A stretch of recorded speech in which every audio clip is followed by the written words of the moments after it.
Have you ever noticed how effortlessly the mind finds fault with this moment, how naturally it speaks of what should be different, what shouldn't be happening, what needs to change? There is a voice within that seems to know exactly how life ought to unfold, and this voice is rarely satisfied with what actually is.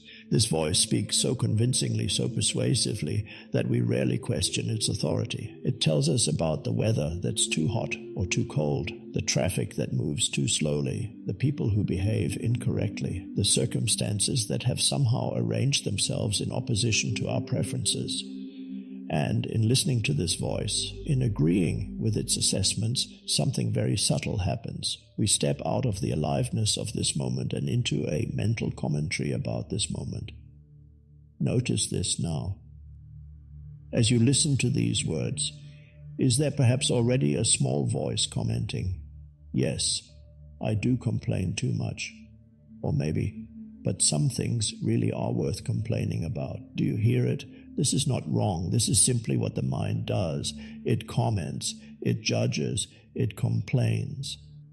But who is it that notices this voice? Who is aware of the complaining? Take one conscious breath, and in this simple act of breathing, sense the stillness that is aware of all mental activity. You are not the voice that complains. You are the awareness in which that voice arises and falls away. The complaining voice believes it serves you.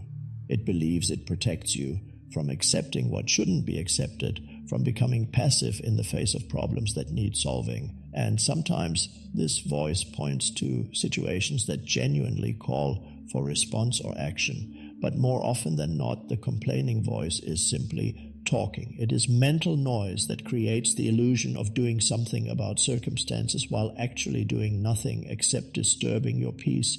There is a quality of energy that accompanies complaint, isn't there? A heaviness, a contraction. Even when the complaint seems justified, even when others agree with you, there is something in the very act of complaining that drains life force rather than generating it. This is because complaint is fundamentally an argument with reality, and reality always wins. When you complain about the rain, does the rain stop? When you complain about another person's behavior, do they suddenly transform? When you complain about your own past choices, do those choices become undone? The complaining mind believes that by saying no to what is, it can somehow change what is. But what actually happens is that you separate yourself from the flow of life, from the natural intelligence that knows how to respond appropriately to each situation. Notice the space between thoughts now. In that space, there is no complaint, there is no resistance, there is simply what is. And what is includes your breath, the sensations in your body, the sounds around you, the aliveness that animates this very moment. This is where you actually live, not in the stories about life, but in life itself. The voice that complains is not who you are. It is a mental pattern, a habit of thought that has been repeated so many times it feels natural, even necessary. But habits can be seen clearly, and when seen clearly, they begin to lose their compulsive power. You don't need to fight the complaining voice or try to stop it. You simply need to recognize it for what it is, a movement of thought in the field of your awareness. Right now, as you rest in this recognition, notice how peaceful it feels to not be arguing with anything, to not be mentally rearranging your life circumstances, to not be holding the exhausting position that reality is somehow wrong and needs your commentary to set it right. This peace is not something you achieve through effort. It is what remains when the effort to resist what is falls away. What is it within you that knows the complaining voice so well? What is it that can observe the arising of complaint, the energy of resistance, the subtle or not so subtle rejection of present circumstances? This is a profound question, though the mind will try to answer it with concepts and ideas. The real answer cannot be found in thinking, it can only be found in looking. Look now, not with your eyes, but with your attention. When a complaint arises in your mind, perhaps about these very words or about something happening in your life, Where does it arise? Does it arise in your chest, in your head? Does it have a location? And more importantly, what is it that is aware of this complaint? What is it that notices the thought, this shouldn't be happening, or I don't like this, when such thoughts appear? You might say, I am aware of it, I notice the complaint. But this raises an even deeper question. Who is this I that notices? Is it another thought? Is it an image you have of yourself? Or is it something that cannot be captured in words or concepts, something that is simply, you're now aware. Take another conscious breath. And as you breathe, sense the aliveness in your body. This aliveness doesn't complain. Your heart doesn't complain about beating. Your lungs don't complain about breathing. The life force that animates your body simply flows. It meets each moment with presence, not resistance. The complaining voice claims to represent you, to speak for you, to defend your interests. But notice how different the energy of this voice is from the energy of life itself. Complaint carries the energy of separation, of me against the world. Life carries the energy of flow, of intelligence, of responsive presence. When you identify with the complaining voice, you step out of the flow of life and into the isolation of mental commentary. This identification happens so quickly, so unconsciously, that it seems you and the complaint are one. A situation arises that doesn't match your preferences, and immediately there is the thought, this shouldn't be happening, and immediately you become that thought. You become the one who is dissatisfied, the one who knows better than life how things should unfold. But you are not that voice. You are the space in which that voice appears. You are the awareness that can observe the complaint arising, can feel the contraction it creates in your body, can sense the energy of resistance it generates, and in this observation, in this awareness, there is naturally a stepping back from identification with the mental pattern. This stepping back is not something you do. It happens by itself when awareness turns toward awareness. It's like suddenly realizing you've been dreaming while still in the dream. The dream doesn't immediately disappear, but there is a fundamental shift in your relationship to it. You are no longer completely identified with the dream character. You begin to remember what you are beyond the dream. What you are beyond the complaining voice is vast, open, peaceful. It is not disturbed by thoughts of complaint any more than the sky is disturbed by clouds. Clouds arise in the sky, move through the sky, dissolve in the sky. But the sky remains unchanged, unaffected, eternally present. You are like the sky. Thoughts of complaint are like clouds. They arise in you, move through you, dissolve in you, but you remain. This recognition changes everything and changes nothing. The circumstances of your life may remain exactly the same, but you are no longer at war with those circumstances. You are no longer identified with the voice that says reality is wrong and should be different.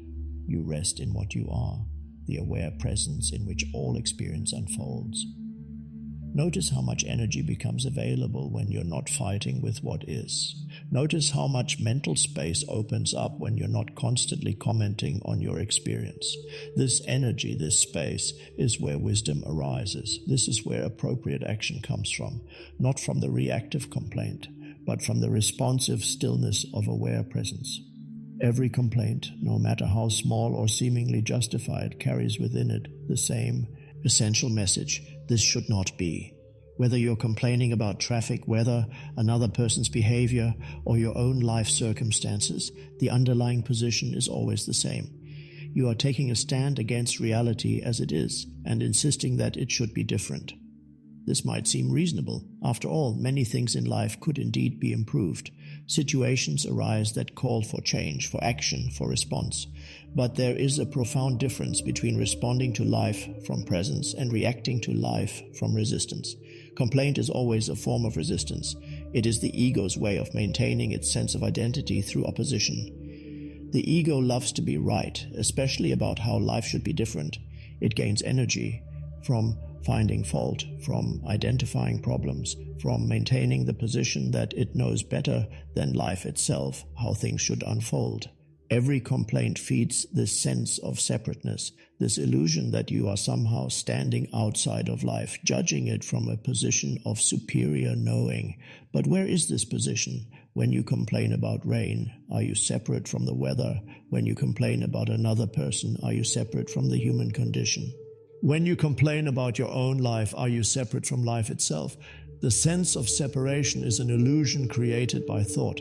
In reality, you are an inseparable part of the whole, and what you resist, you strengthen. This is why complaint never actually solves anything. It doesn't change circumstances. It doesn't improve relationships. It doesn't heal your life. What it does is reinforce the illusion that you are separate from what you're experiencing, that you are somehow outside of life looking in, rather than life itself expressing through the form of you. Notice what happens in your body when you complain. There is usually a contraction, isn't there? A tightening, a closing off. This is the physical signature of resistance. Your body is responding to your mental rejection of what is by literally contracting away from life. You are using your life force to say no to life. But life doesn't need your approval to continue unfolding. Life doesn't require your mental agreement with its endless creativity and apparent chaos. Life simply is. And you are not separate from this isness. You are an expression of it. When you complain, you are life complaining about life. When you resist, you are life resisting life. When you fight reality, you are reality fighting reality. This might sound philosophical, but it has immediate practical implications. When you truly see that complaint is just another movement of life through you, rather than something you are doing, it begins to lose its compulsive quality. You stop taking it so personally. You stop identifying with it so completely. The end of complaint doesn't mean the end of discernment or appropriate action.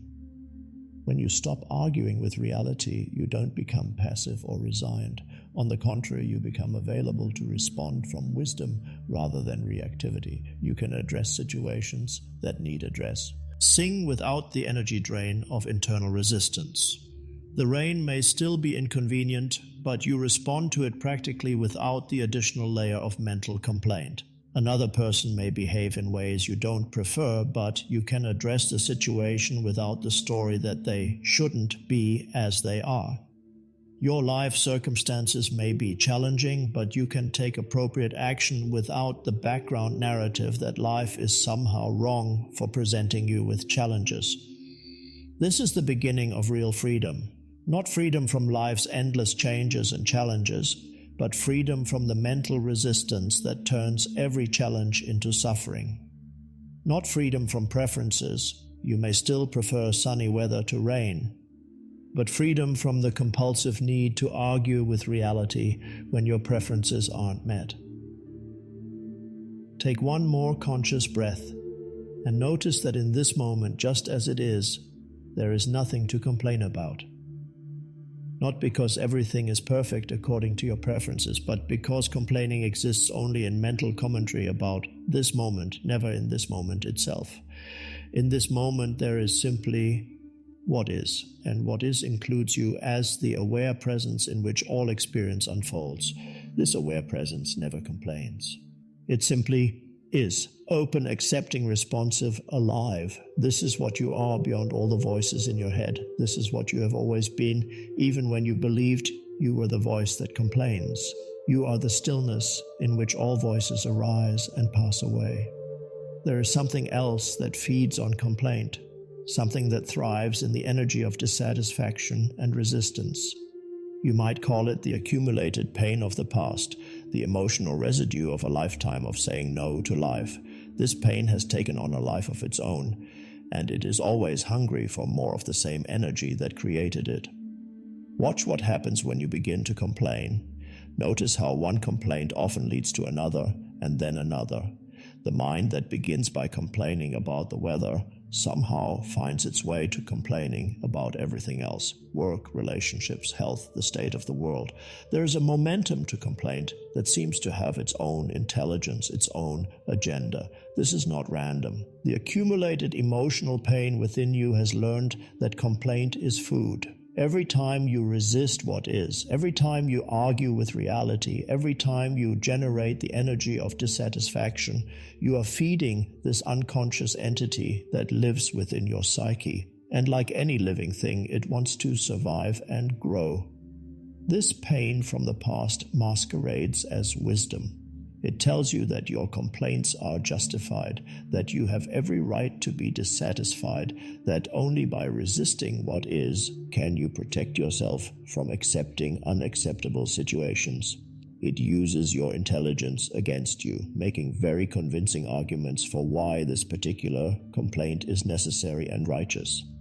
But notice the quality of energy that accompanies even justified complaint. There is something heavy about it, isn't there? Something that drains rather than enlivens.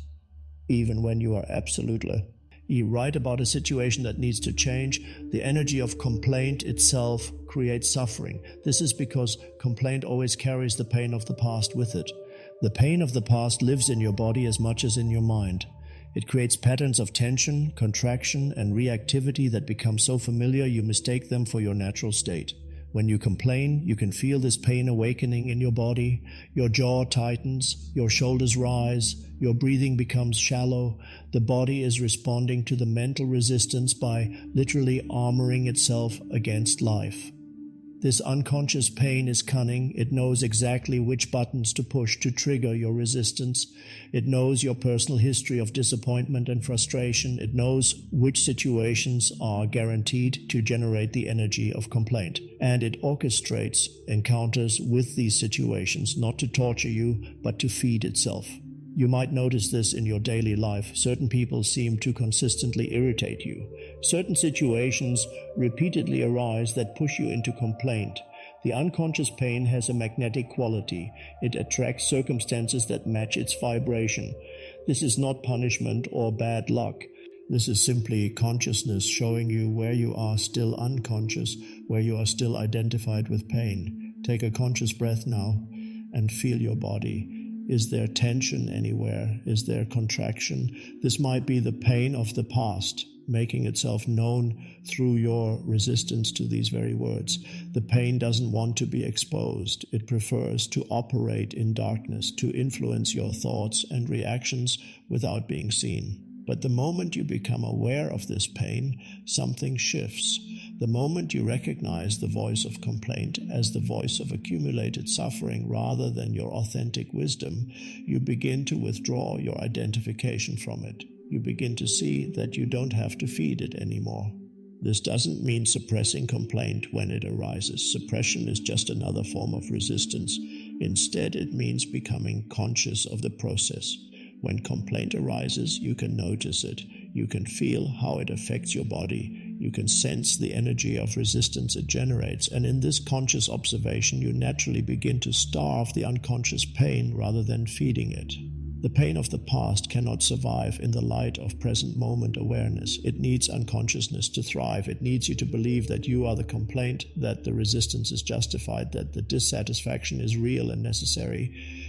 But when you rest in awareness itself, when you remain present to what is actually happening now, rather than getting lost in mental commentary about what is happening, the pain begins to dissolve. This dissolution is not violent or dramatic. It is gentle, natural, like ice melting in warm sunlight. The warmth is your presence, your awareness, your willingness to be with what is without immediately judging it or needing it to be different. In this warmth, even the deepest patterns of resistance begin to see. Often and release. When complaint arises now, there is something you can do that is so simple the mind will dismiss it as too easy to be effective. You can return to your breath, not as a technique or a method, but as a coming home to what is actually real in this moment. Your breath is always here. It doesn't exist in the past or future. It doesn't have opinions about your life circumstances. It doesn't complain or resist or argue with reality. It simply flows in and out, connecting you to the life force that animates all things. When you rest your attention on your breath, you step out of mental commentary and into direct experience. Notice your breathing now. You don't have to change it or improve it or make it deeper. Simply notice it as it is. Feel the air entering your body, filling your lungs, then releasing. In this simple act of attention, you are no longer identified with the voice that complains. You are present to what is actually happening rather than lost in thoughts about what is happening. The breath is an anchor in the storm of mental activity. No matter how compelling the complaint, no matter how justified the resistance, no matter how unconscious you become, your breath is always available as a doorway back to presence. It requires no special knowledge or training. It costs nothing. It is always with you. But the mind will resist this simplicity. The mind prefers complexity, strategy, analysis.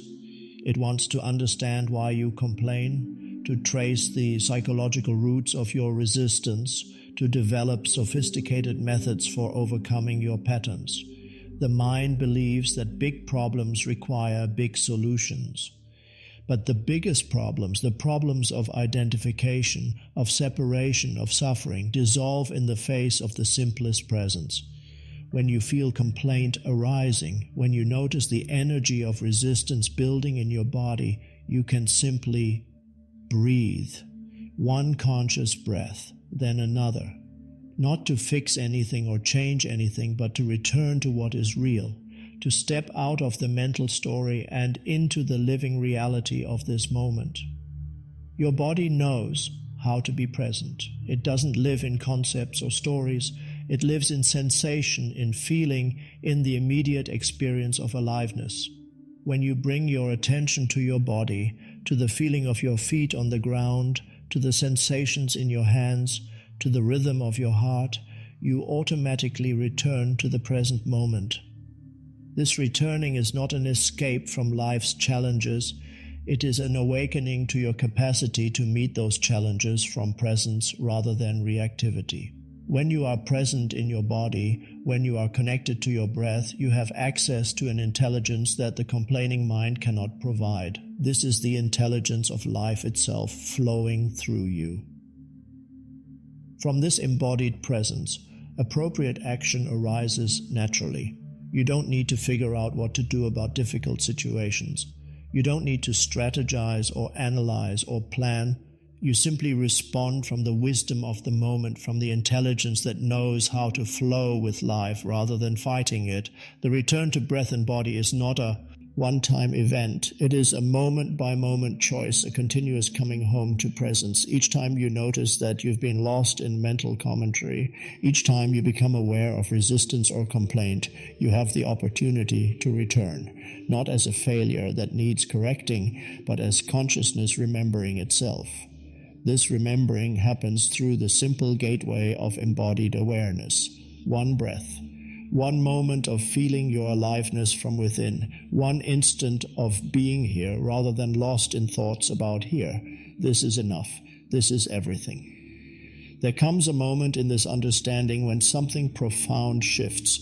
Instead of fighting what is happening, instead of complaining about circumstances, instead of maintaining the exhausting position that reality is somehow wrong, you begin to embrace what is. Not because you like everything that happens, but because you recognize that your resistance to what happens creates more suffering than the circumstances themselves. This embrace is not passive resignation. It is not giving up or becoming doormat for life's challenges. It is recognizing that your internal yes to what is already happening creates the space for wisdom to operate, for appropriate action to arise, for life to flow through you, rather than around the obstacle of your resistance. Watch how much energy you use fighting circumstances that are already here. The traffic jam is already happening. The difficult person is already behaving as they are. The challenging situation is already unfolding. Your complaint about these realities doesn't change them, but it does create an additional layer of suffering, the suffering of your resistance to what is. When you embrace what is, you are not embracing your story about what is. You are not saying yes to your mental interpretation or emotional reaction. You are saying yes to the simple fact that this moment is as it is, the weather is as it is, this person is as they are, this situation is as it is, and your yes creates space for fresh response rather than stale reaction. This yes is not a mental decision. It is not something you think yourself into. It arises naturally when you stop fighting reality. It emerges spontaneously when you recognize that your resistance to what is happening is optional, while what is happening is not. Feel this in your body now. Imagine embracing this very moment exactly as it is, not trying to improve it or change it or make it different, but simply accepting it. Notice how your body softens when you stop fighting what is. Notice how your breathing deepens when you're not maintaining the position that this moment should be different. This softening is your natural state. The fighting, the resistance, the complaint, these require effort. They require you to maintain a position against reality, but embracing what is requires no effort at all. It is like stopping pushing against a door and discovering it was already open.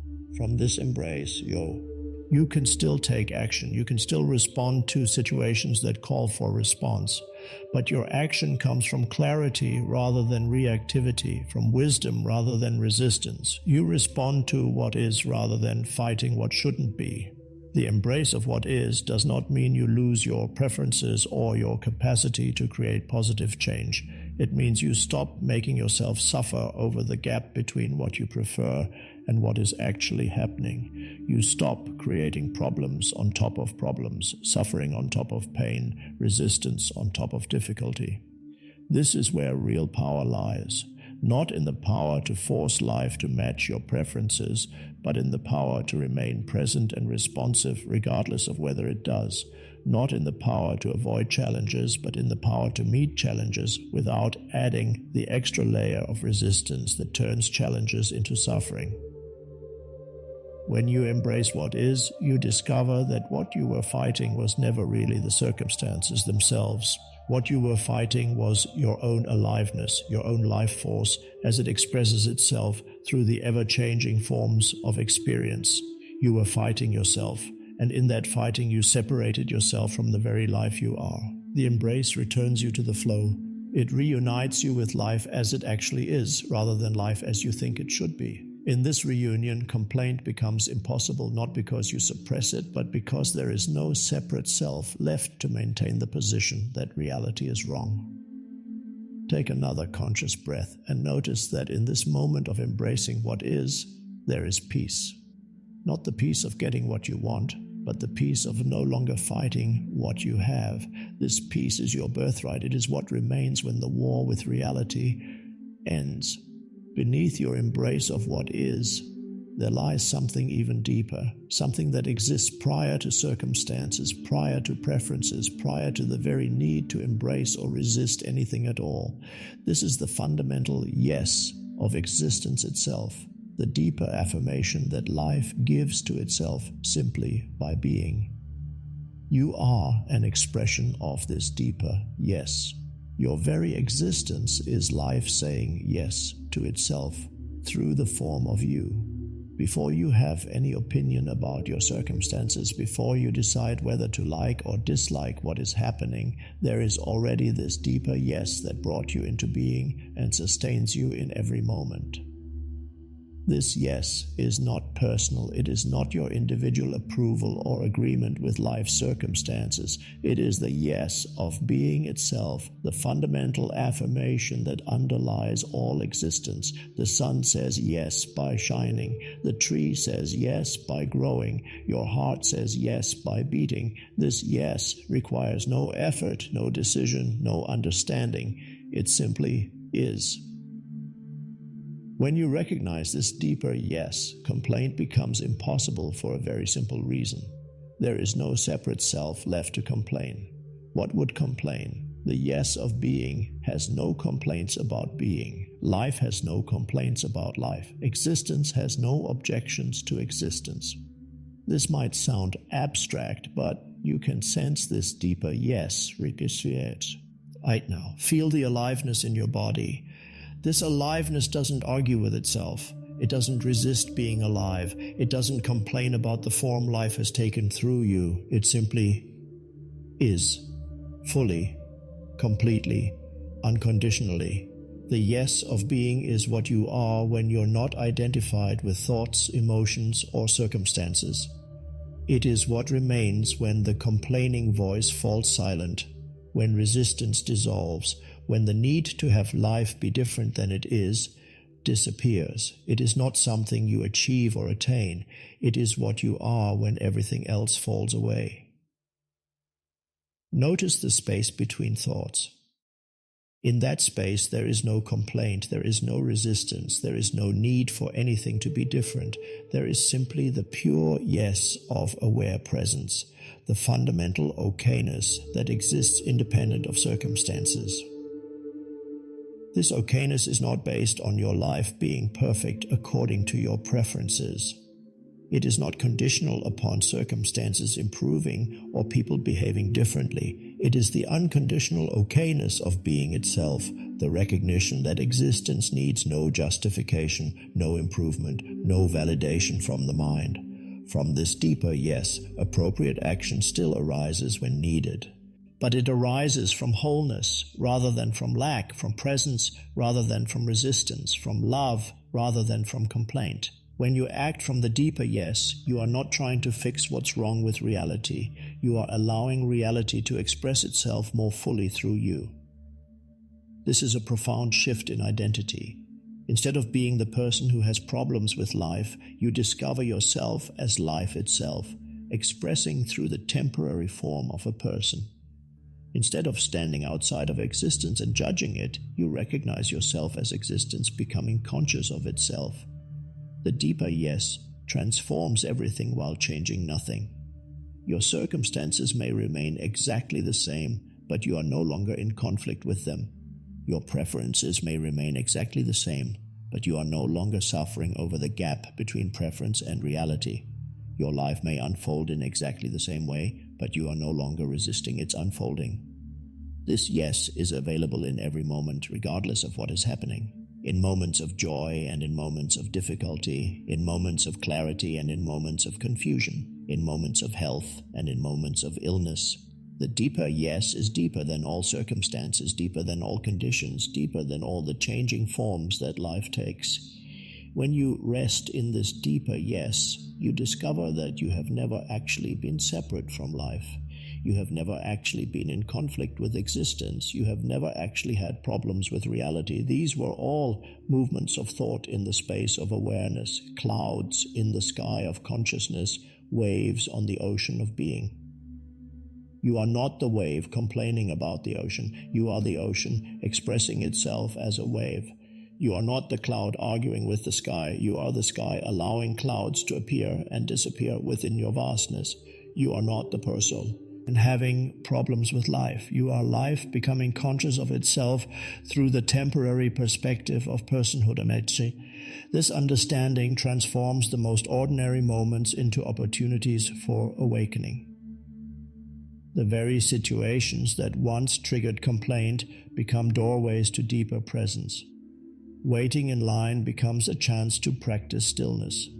Technology problems become invitations to non-resistance.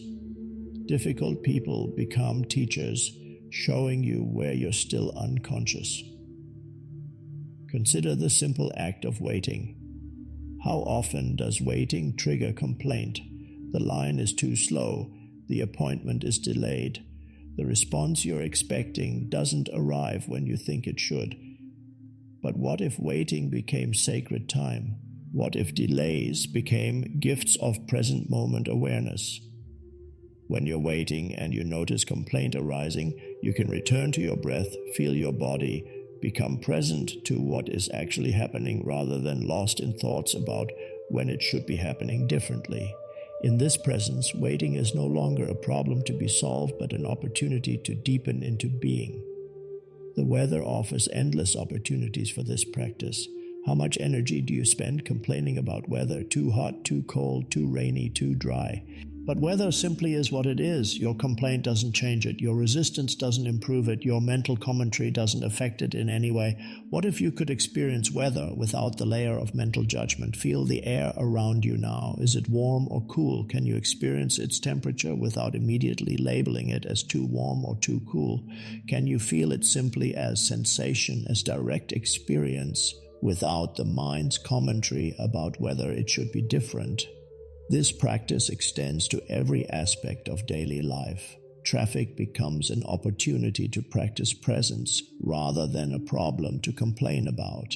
You can feel your hands on the steering wheel, notice your breathing, become aware of the life force animating your body, all while sitting in traffic. The external circumstances haven't changed, but you are no longer suffering about them. Difficult people become especially powerful teachers in this practice. When someone behaves in ways that trigger your complaint, they are showing you exactly where you're still identified with the ego, where you're still unconscious, where you still believe reality should be different than it is.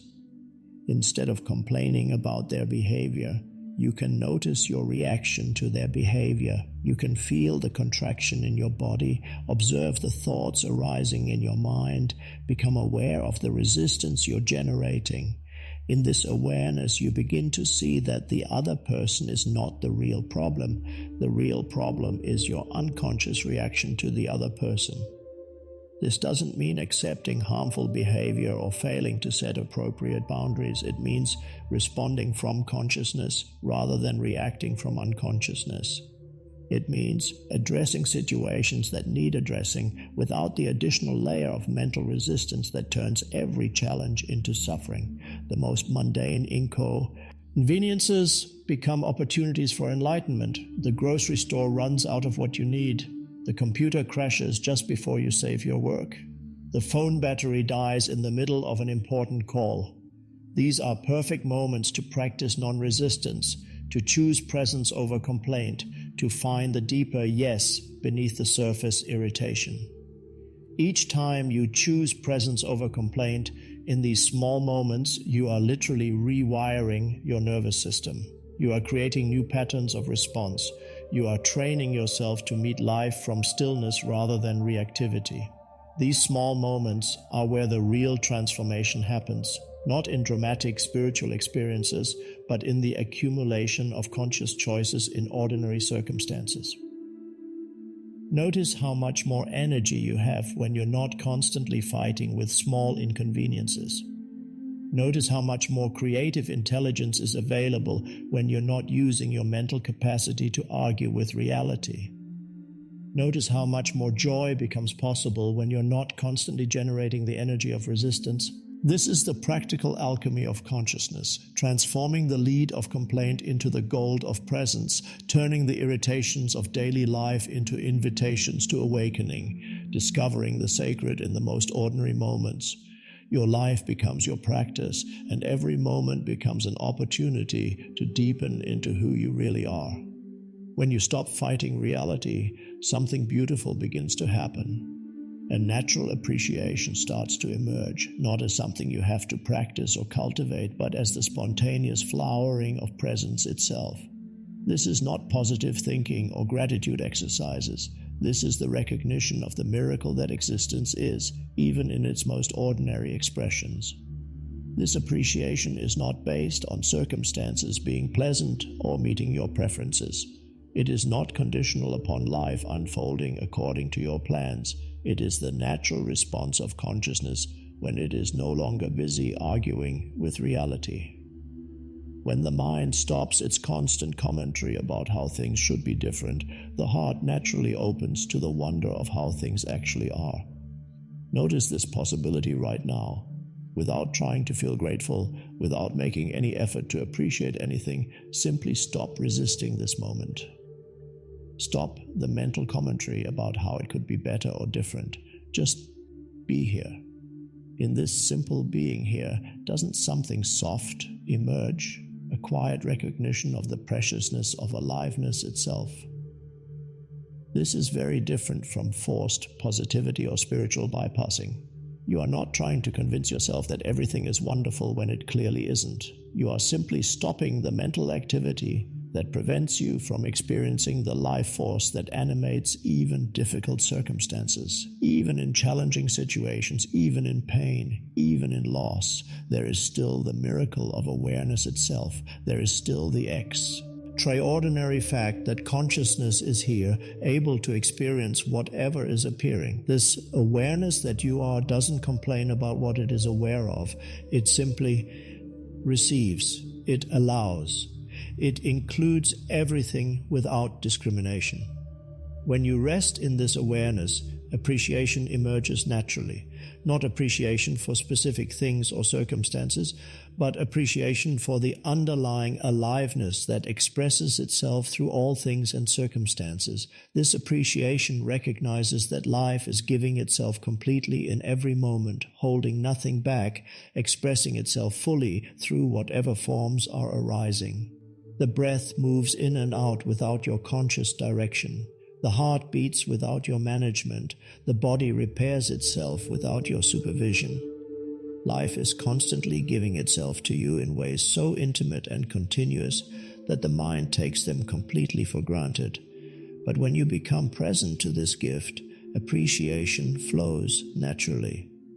This appreciation extends beyond your personal experience to include everything that is arising in this moment.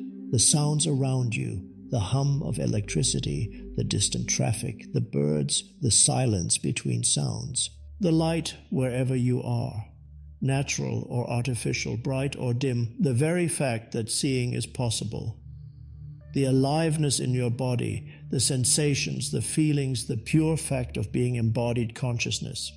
None of this requires effort or practice. It requires only the cessation of resistance, the ending of complaint, the simple allowing of this moment to be exactly as it is. In this allowing, the heart opens spontaneously. Appreciation flows without effort. Joy emerges without cause. This joy is not dependent on external circumstances. It is not something that can be taken away when situations become difficult. It is the joy of existence itself, the natural happiness of consciousness, when it is not clouded by resistance to what is appearing within it. You might notice that when you're truly present, when you're not lost in mental commentary about your experience, there is often a subtle background of contentment or peace or even quiet joy.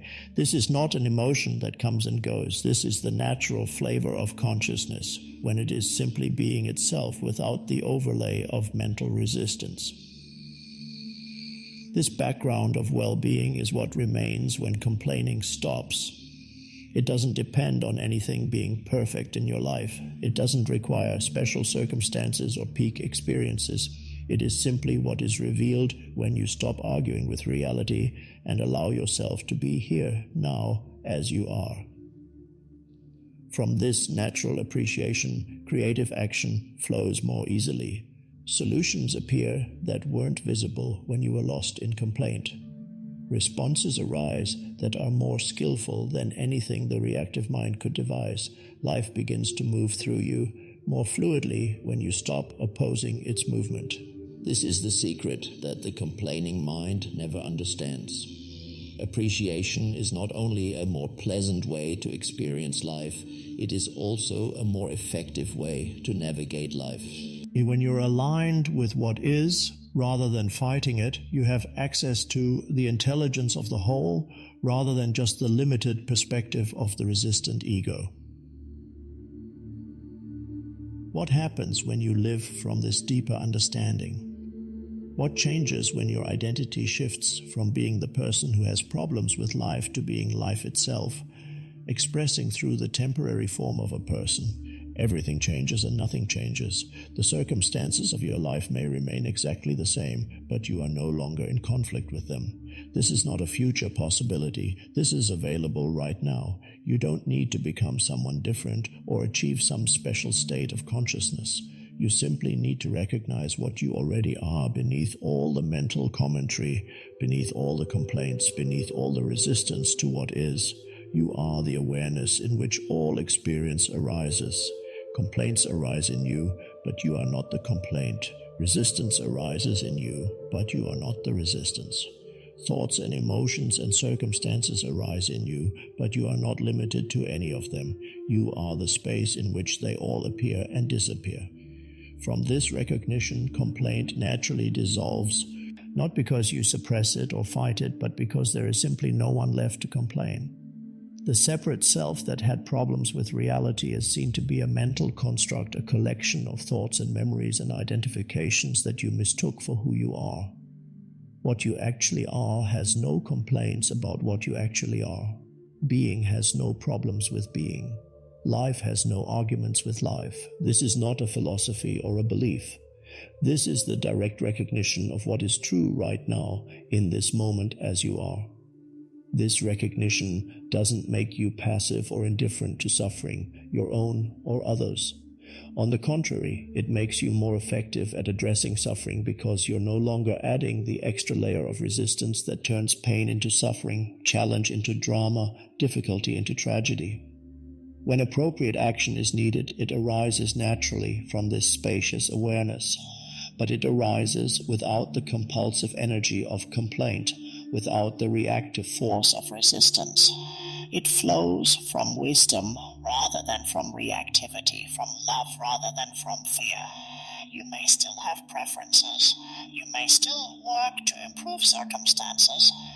You may still respond to situations that call for response, but you do so from the understanding that your fundamental well-being is not dependent on circumstances being any particular way. You act from wholeness rather than from lack. This is freedom, not freedom from life's challenges and changes, but freedom from the mental resistance that turns every challenge into suffering. Not freedom from having preferences, but freedom from suffering when preferences aren't met. Not freedom from life, but freedom as life itself. In this freedom, the voice that complains may still occasionally arise, but it arises in you rather than as you. It appears in your awareness like a cloud in the sky, and like a cloud, it passes through. And dissolves without disturbing the essential piece of what you are. You no longer take the complaining voice personally. You no longer identify with its assessments and judgments. You no longer believe its stories about how life should be different. You rest in the deeper knowing that life is already perfect as an expression of consciousness, even when its forms appear imperfect to the thinking mind. This is the end of complaint, not as an achievement or an attainment, but as a natural recognition of what you have always been, beyond all the mental noise. You are the peace that exists prior to all problems. You are the stillness that remains constant through all changes. You are the love that includes everything without exception. Take one final conscious breath and rest in this recognition. You are not the voice that complains.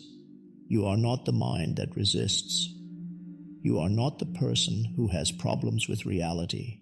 You are the awareness in which all of this appears and disappears. You are life itself, becoming conscious of its own infinite nature through the temporary lens of this human experience.